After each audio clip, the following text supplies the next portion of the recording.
एक बार की बात है, एक राजा के दरबार में एक बहुत ही चतुर मंत्री हुआ करता था। उस मंत्री के पास हर समस्या का हल होता था और राजा कोई भी बड़ा फैसला उससे पूछे बिना नहीं करता था। और इसी कारण दरबार के अन्य लोग मंत्री से जलते थे। एक दिन राजा ने मंत्री से कहा, तुम तो बहुत समझदार हो, लेकिन तुम्हारा बेटा बहुत मूर्ख है और उसमें कोई अक्ल नहीं है। मंत्री को यह बात अच्छी नहीं लगी और उसने पूछा, महाराज, आप ऐसा क्यों कह रहे हैं? आपको ऐसा क्यों लगता है कि मेरा बेटा मूर्ख है?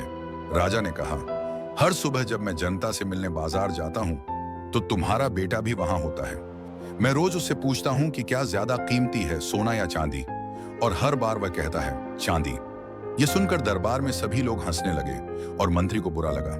वह बिना कुछ कहे सीधा वहां से निकलकर अपने घर गया और अपने बेटे से पूछा, बेटा, सोना ज्यादा कीमती है या चांदी? बेटे ने तुरंत जवाब दिया, पिताजी, सोना। मंत्री ने फिर पूछा, जब तुम्हें पता है कि सोना ज्यादा कीमती है, तो तुम रोज राजा को गलत जवाब क्यों देते हो और कहते हो कि चांदी ज्यादा कीमती है?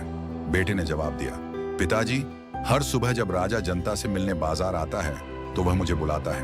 वह दो सिक्के मेरे सामने रखता है, एक सोने का और एक चांदी का, और कहता है कि इनमें से जो ज्यादा कीमती है उसे उठा लो।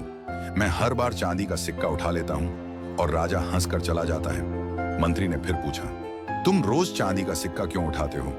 आज इसी बात पर पूरे दरबार ने मेरा मजाक उड़ाया है। यह सुनकर बेटा मंत्री को अपने कमरे में ले गया और एक डिब्बा खोला। डिब्बा चांदी के सिक्कों से भरा हुआ था।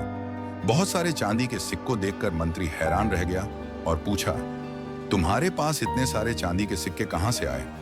बेटे ने जवाब दिया, पिताजी, ये सब वही सिक्के हैं जो राजा मुझे हर सुबह देता है।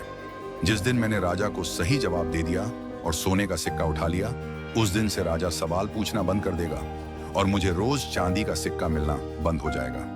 राजा को मजा आता है जब मैं चांदी का सिक्का उठाकर कहता हूं कि चांदी सोने से ज्यादा कीमती है। वह सुनकर राजा हंसता है और कुछ सोचे बिना चला जाता है। मैं एक सोने के सिक्के के लिए रोज का चांदी का सिक्का खोना नहीं चाहता। यह सुनकर मंत्री को अपने बेटे पर गर्व हुआ और उसने समझा कि भले ही लोग उसके बेटे को मूर्ख समझते हों, लेकिन उसकी समझदारी सिर्फ एक समझदार इंसान ही पहचान सकता है। अब जब भी कोई उसके बेटे को मूर्ख कहता, मंत्री मुस्कुराते हुए वहां से चला जाता। दोस्तों, आपने देखा होगा कि कुछ लोग थोड़ा काम करके बहुत दिखावा करते हैं, जबकि कुछ लोग बड़े काम चुपचाप कर जाते हैं। अगर आपको पता है कि आप जो कर रहे हैं वह सही है, तो फिर फर्क नहीं पड़ता कि लोग आपको मूर्ख या पागल कहें। दुनिया अक्सर उन्हें पागल कहती है जिन्हें वह समझ नहीं पाती।